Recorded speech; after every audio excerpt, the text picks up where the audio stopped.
jusqu'à ce jour.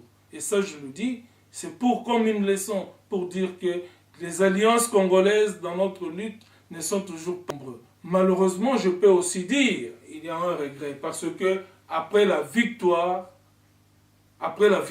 du 17 mai 1997, des hommes comme des Mawampanga, comme des Kapanga, comme des Moise Congolo, m'ont encore amené une guerre fratricide. Alors là, je m'interroge jusqu'à ce jour.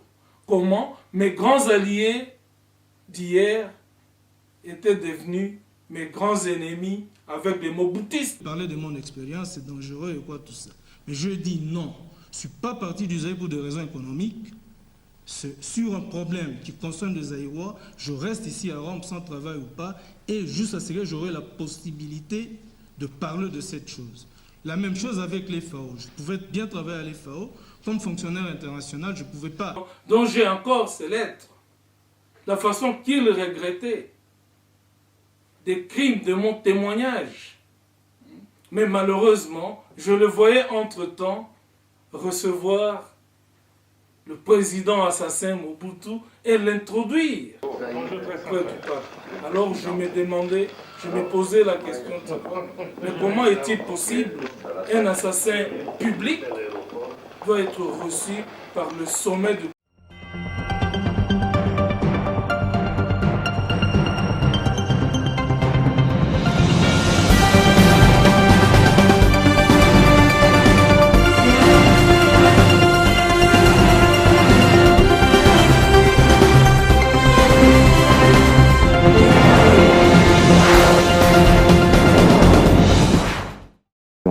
Des choses comme ça pour s'assurer votre silence? J'en ai même reçu. Ça, c'était en 83. J'ai reçu une importante somme d'argent du maître de colonel Bolozi à l'époque. Une somme qui se chiffrait à presque 4 ans de mon maigre salaire de lieutenant-pilote. Bon, malgré tout, pour moi, c'était pas... Pour eux, c'était une corruption, mais pour moi, c'était attendre le moment venu pour trouver une solution, à dénoncer ce que vraiment je haïssais depuis très longtemps.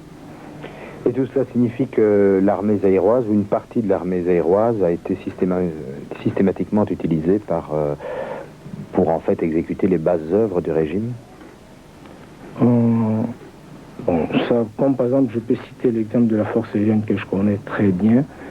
Nous sommes utilisés en général, mais malheureusement que chacun est libre et par la volonté propre de parler ce qu'il a vécu.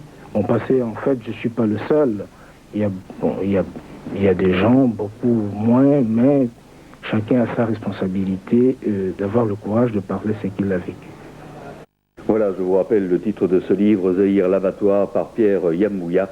Il est publié aux éditions EPO. Ce journal est terminé. Au nom de toute l'équipe qui l'a préparé pour vous, merci de votre attention. Demain, c'est René Thierry qui vous présentera JT Dernière. Bonne fin de soirée et à bientôt. L'impact du livre de Zaïre l'abattoir, c'est le livre, le témoignage qui a complètement délié Mobutu dans l'ensemble de l'Occident. Ça, c'était un impact très important parce que ce livre d'abord, même sur place au pays, c'était interdit, personne ne pouvait lire, et ce n'est que à travers ce livre, Zaïre l'abattoir, que le monde occidental a compris, par exemple, publiquement, les massacres des Européens, par exemple, à Kolwezi, sur ordre de Mobutu, et à travers ça, ça a complètement cassé Mobutu à travers le monde. Ça, le peuple congolais et le monde entier le sait, parce que j'étais le témoin oculaire de ces massacres qui avaient permis à l'intervention belgo-française lors de la guerre de 6 jours. Pas seulement ça. Et c'est là que le monde avait découvert les crimes de Mobutu, tout ce que Mobutu faisait dans le secret. Parce que j'avais eu cette occasion depuis 1975, comme membre de l'équipage présidentiel de l'Alouette 3 depuis octobre 1975 pour vivre vraiment personnellement cette expérience des crimes. Donc c'est le livre Zahir Abattoir qui a complètement détruit la présence de Mobutu en Occident, contrairement de ce qu'on parle que l'opposition à Kinshasa, de quoi tout ça, c'était absolument rien. C'est Pierre Yambouya, avec l'apport de mes écrits sur Zahir l'Abattoir, les missions spéciales des forces armées zaïroises, c'est surtout ces deux livres, ouvrages 86-91, qui avaient complètement neutralisé Mobutu à travers le monde. Et toutes les personnalités de la planète ont lu ce livre et avaient honte de recevoir Mobutu.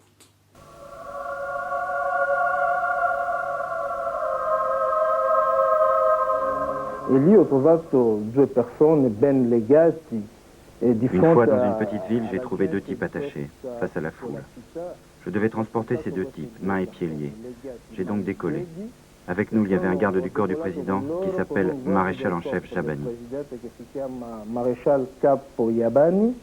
10 minuti dopo, allora che sorvolavo una foresta, m'hanno chiesto di... Après 10 minutes de vol, pendant qu'on survolait une forêt, il m'a dit de monter à 1000 mètres d'altitude. Il a ouvert la porte et il a jeté dehors les deux types, sans parachute.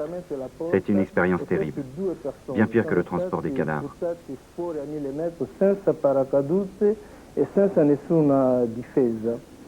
Pendant que je conduisais l'hélicoptère, je voyais les deux types terrorisés. Quand on a jeté dehors le premier type, l'autre pleurait et il disait qu'il était innocent. Jusqu'à ce qu'on jette dehors, lui aussi. Alors j'ai décidé, en conscience. Je me suis dit que je ne pouvais plus voir des gens mourir comme ça.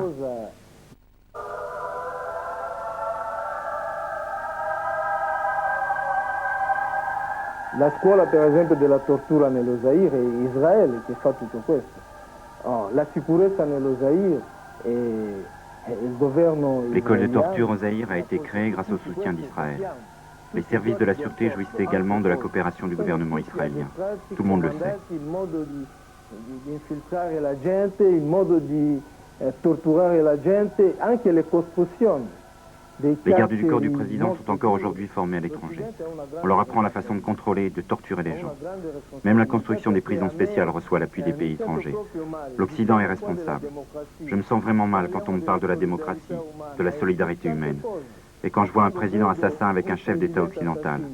Et sur les journaux, je lis l'amitié, les rapports amicaux. Comment peut-on avoir un rapport amical avec des assassins ? Je suis très fier d'abord de dire que je suis un grand activiste d'Amnesty International, que j'ai connu dès le début de mon exil. Et cela m'a beaucoup aidé à comprendre la signification réelle des droits de l'homme. Et tous les membres d'Amnesty, tous les activistes d'Amnesty à travers le monde connaissent mon point de vue sur ça. Et dans le grand regret que j'ai toujours eu à l'époque jusqu'à ce jour, de voir que nous parlons des droits de l'homme et nous voyons des présidents assassins, dont en commençant par cette expérience que j'ai vécue personnellement de Mobutu, et chaque fois quand je voyais Mobutu avec de grandes personnalités, là où vraiment la démocratie n'est plus une théorie, la démocratie est une pratique vivante, alors je regrettais beaucoup. Je prends l'exemple par exemple où j'avais de très bons contacts avec le Vatican, à travers Monseigneur, à travers le cardinal Sodano, qui était le secrétaire d'État du Vatican, dont j'ai encore ses lettres. La façon qu'il regrettait des crimes de mon témoignage. Mais malheureusement, je le voyais entre-temps recevoir le président assassin Mobutu et l'introduire. Alors je me demandais, je me posais la question de savoir, mais comment est-il possible qu'un assassin public doit être reçu par le sommet du christianisme dans ce monde, ce jour, tel que nous l'avons appris à l'école. La même chose, je voyais, quand je voyais comme activiste d'Amnesty, à travers mes expériences de crimes que j'ai vécus autour de Mobutu, quand je lui voyais rouler sur des tapis rouges, par exemple, à l'Élysée, être reçu par des grandes personnalités, comme le feu président Mitterrand, des grandes personnalités, comme Jacques Chirac. Et alors moi, je m'interrogeais à quoi servait alors et à quoi sert cette lutte de droits de l'homme quand les assassins ont la porte ouverte, surtout avec de grandes personnalités belges qui osaient même à parler, qu'ils étaient avec Mobutu des contacts pour des problèmes sociaux et quoi, tout ça. De quelle politique pouvaient-ils parler en dehors des crimes, dont ce n'est pas seulement les Congolais ou Zaïrois à l'époque qui étaient victimes de ces crimes, mais les étrangers également. Tout d'abord, quand j'ai eu l'occasion de rencontrer le président de la République zaïroise, nous avons toujours des sujets à approfondir, nous avons toujours des idées à échanger et nous donnons toujours une image de l'état de la situation politique et de la situation économique de nos deux pays. Donc par exemple, l'exemple de ces massacres, de ce cortège de 78, des Belges et Français assassinés à Kolwezi, en ma présence, sur ordre de Mobutu, pour faciliter l'intervention militaire pour chasser les guérilleros, les nationalistes guérilleros qui étaient venus d'Angola. Alors, comment était-il possible d'aller aider l'assassin de vos propres compatriotes? Et jusqu'à présent, je m'interroge encore. Mais comme je suis toujours un membre permanent, un activiste d'Amnesty, je continuerai à expliquer cela pour qu'un jour, aucun président occidental où règne la pratique démocratique continue à recevoir ce genre de président, parce qu'on en aura toujours. Mon cher ami, vous êtes dans une forme comme toujours éblouissante. Je sais pas comment vous faites là, malgré le travail. Vous êtes toujours dans une forme extraordinaire. Mon conseiller spécial pour Mathieu. Bonjour, monsieur le conseiller. Je suis très heureux de vous saluer. Très bien. Voilà.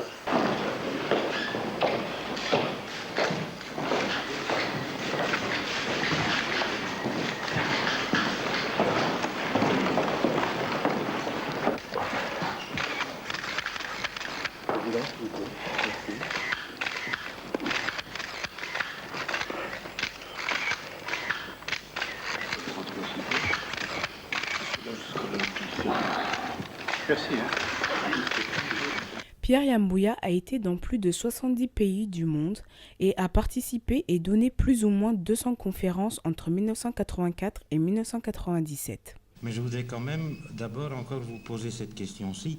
Quel est, au fond, parce que vous avez écrit aussi un livre qui va apparaître dans quelques mois, et vous parlez partout, où vous avez l'occasion. Bon, qu'est-ce qui vous pousse à faire cela, à faire ce témoignage? Quel est votre motif? Est-ce que vous avez une vue Il y a un motif qui est primordialement, c'est nous. Je suis zaïrois ou congolais, je suis le fils de ce pays et j'aime bien mon pays.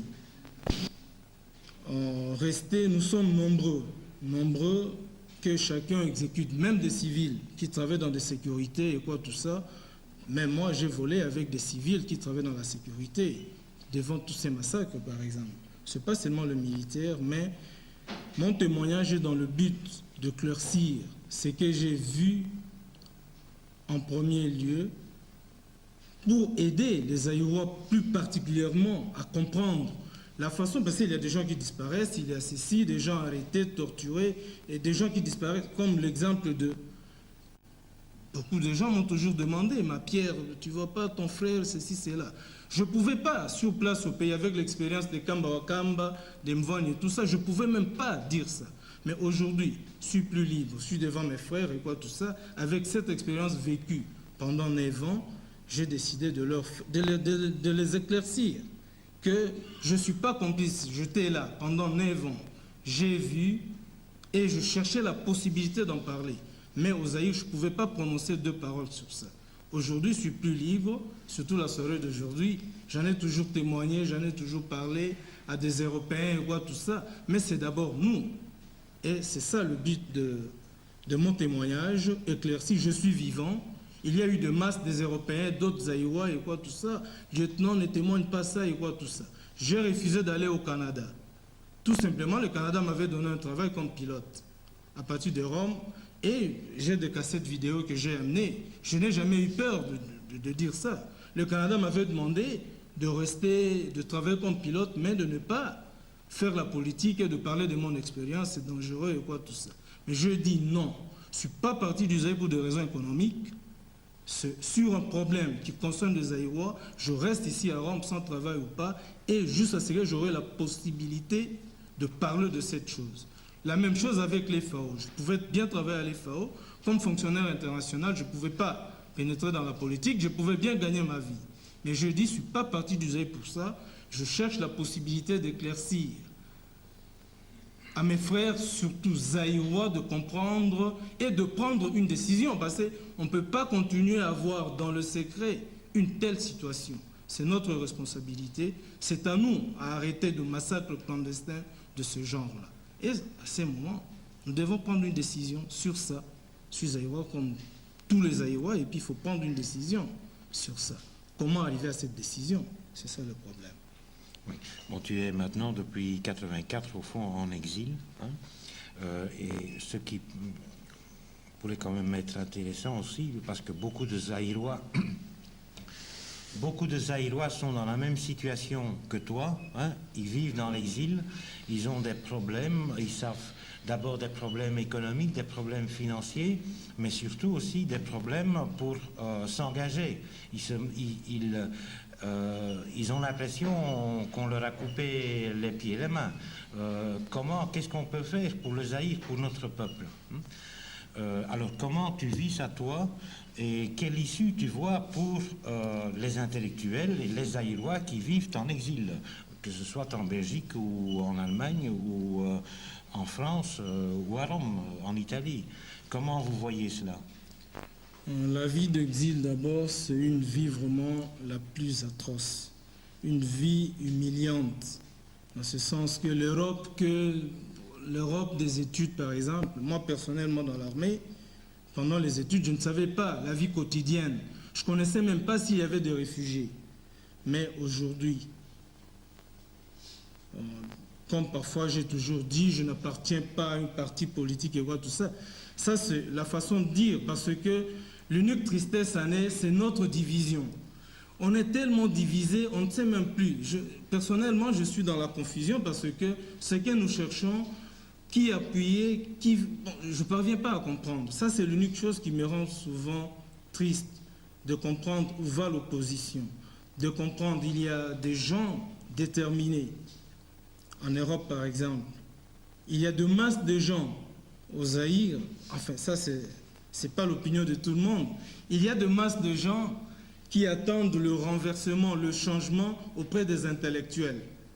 Et puis, il y a même des intellectuels, nous comme intellectuels d'aujourd'hui, nous cherchons le renversement à partir de la masse qui est au pays, pendant que cette masse voit nos divisions, cette masse voit enfin, tout ce que nous sommes, nous connaissons l'existence de l'opposition. Mais c'est l'unité, c'est chercher à savoir ce que nous pouvons faire. Bon, toutefois, ce n'est pas devant un débat public ou autre, mais c'est nous se connaître mieux, c'est nous se connaître, vivre ensemble, chercher l'unité. On ne peut pas combattre une seule personne avec 1000 divisions, 1000 morceaux, celui-ci, des groupuscules de gens et quoi, tout ça. Pendant qu'il y a d'autres personnes, il y a des actes. Moi, personnellement, chaque jour à Rome, pour ceux qui connaissent mon adresse, ils me téléphonent. Des gens, je ne l'ai jamais vu. Oh, voilà, lieutenant, on te propose un poste de ministre. Oh, voilà, mais oh, voilà. Celui-ci me dit, le gouvernement en exil. Celui-ci me dit, le gouvernement, au début, 2 mois après, ce gouvernement est divisé. Par exemple, dans quel groupe s'allier? S'allier dans ce groupe, c'est chercher à être ennemi à celui-là. faire ceci, alors ça ne va pas. Nous, comme dans l'opposition, nous devons chercher à suivre, à être regroupés, chercher à mettre nos idées sur un même point et trouver des solutions. C'est rester divisé, en tout cas, là nous continuerons à crier, à parler n'importe quoi, et les gens continueront à se faire massacrer. Bon, je propose que la salle, ceux qui sont présents, posent des questions, éventuellement des questions concrètes sur sa vie, son expérience, enfin n'importe quoi. Bon, est-ce qu'il y a quelqu'un qui veut ouvrir le débat? Oui?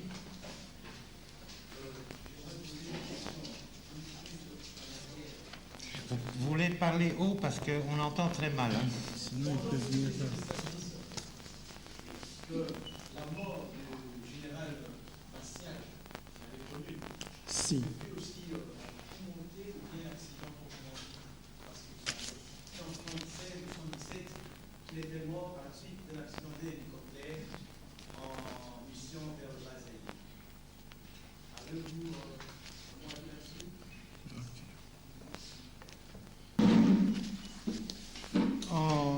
La mort de Massiala, c'est juste lors de mes débuts pas de début dans l'armée, mais après mes études.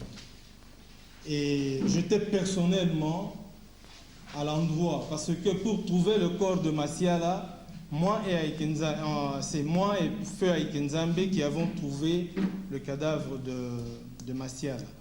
Mais la raison probable de la mort de Massiala, c'est obscur, même les Français le savent, tout simplement pourquoi il y a d'abord capitaine Djongo qui fut le commandant de bord de cet hélicoptère, était chez lui à la maison. Il fut déjà un type haï à l'état-major. Djongo était chez lui à Motel Fikin, d'un seul coup, une jupe est partie lui chercher. Voilà, il y a une mission.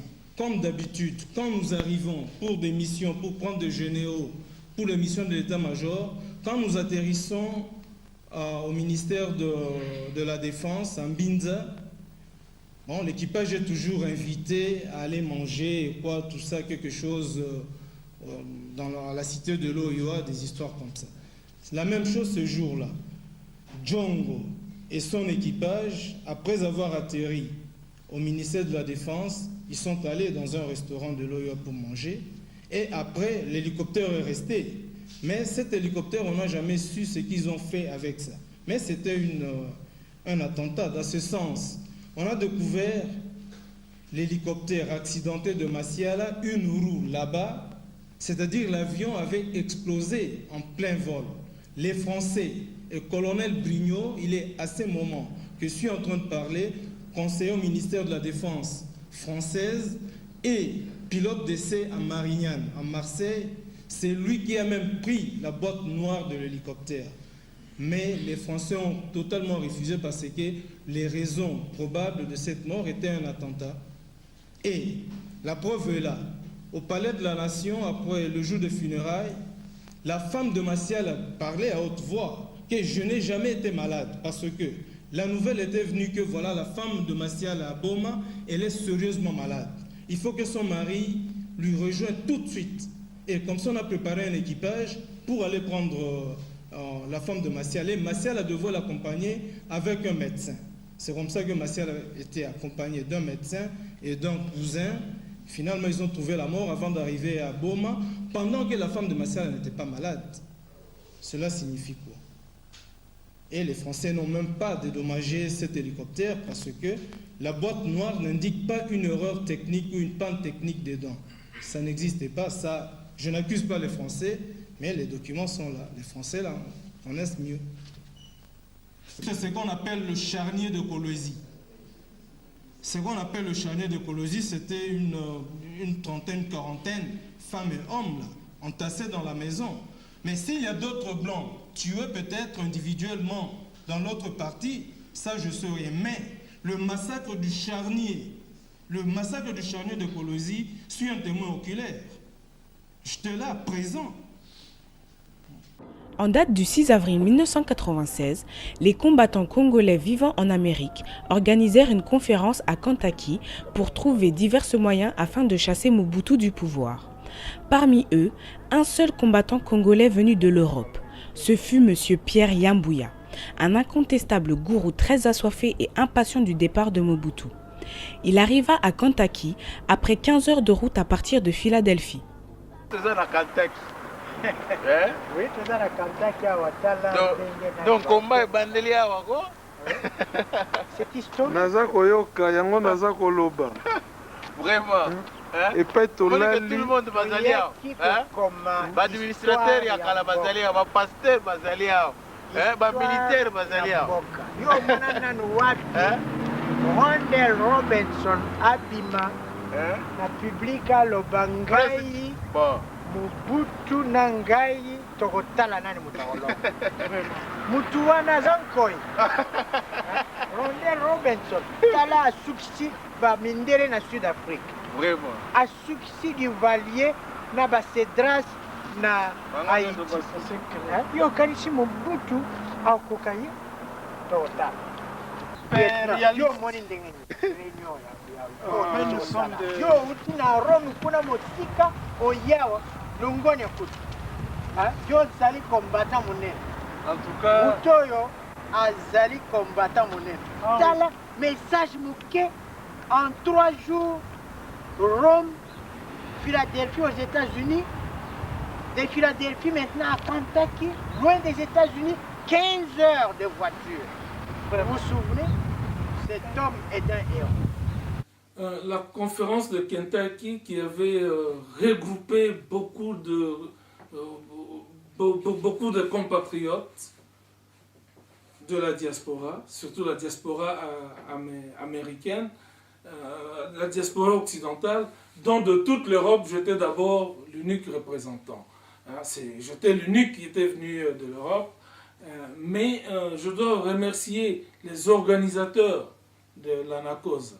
Par exemple, il y a Mawampanga, il y a des Kakolesha, des Kapanga, des Mwenze Kongolo, Adunago, Crispin, de Pasteur Mafuta et Major Mpika. Il y en avait des Kitembo, des Yangambi, Kisangani. Enfin, ils étaient nombreux. Malheureusement, je peux aussi dire, il y a un regret, parce que après la victoire du 17 mai 1997, des hommes comme des Mawampanga, comme des Kapanga, comme des Mwenze Kongolo, m'ont encore amené une guerre fratricide. Alors là, je m'interroge jusqu'à ce jour. Comment mes grands alliés d'hier étaient devenus mes grands ennemis avec des mobutistes jusqu'à ce jour. Et ça, je le dis, c'est pour comme une leçon, pour dire que les alliances congolaises dans notre lutte ne sont toujours pas de vraies alliances. Parce que, après avoir chassé Mobutu, après avoir obtenu ce que nous avons obtenu, avec ceux que je vais un peu citer des noms, mais j'en félicite aussi d'autres comme de Crispin Adunago, comme des Pasteurs Mafuta, comme des Yangambi, comme des Isabelle, comme de Major Mpika, qui sont restés fidèles sur la voie tracée à Kentucky. Mais les autres, pour ne pas dire de traîtres, mais en tout cas, on n'est plus dans un même camp. Alors vous étiez un des panélistes invités à cette conférence. Est-ce que vous pouvez nous dire brièvement de quoi vous avez parlé pendant la conférence? Pendant la conférence, je parlais de mon expérience personnelle que beaucoup de compatriotes et nos vrais amis du Zaïre occidentaux connaissent très bien. Bon, c'est que je participais contre ma volonté au Zaïre, c'est-à-dire pendant j'ai transporté des cadavres de nos compatriotes assassinés par le régime de Mobutu. Et parmi ces assassinats, il y a eu même certains assassinats commandés et ordonnés à ma présence directement par Mobutu.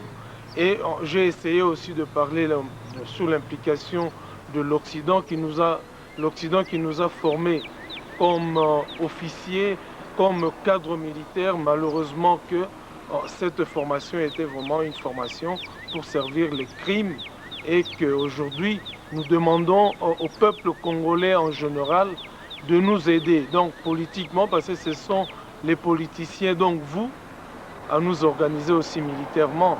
Donc pour que nous soyons vraiment cette armée de futur, même dans notre lutte, aux besoins de notre peuple. Alors nous avons le devoir de vous aider aussi à travers de gros secrets militaires, de grands secrets militaires que nous connaissons, que Major Mpik en a parlé, et aussi j'en ai parlé brièvement, mais bon, dans le futur ça sera encore mieux. Alors, nous vous remercions, lieutenant Yambouya, et nous vous souhaitons un bon séjour et surtout un bon voyage de retour en Italie. Ok, merci. J'espère encore nous revoir aussi, que vous venez aussi en Europe un jour, hein, okay. Les Américains. Vous avez la bombe atomique ici pour faire partir Mobutu. Hein, vous avez okay. Ok, merci beaucoup. Okay. Ben, les impressions générales sur la conférence, elles sont très bonnes, très encourageantes, telles que d'ailleurs nous nous y attendions, parce que la conférence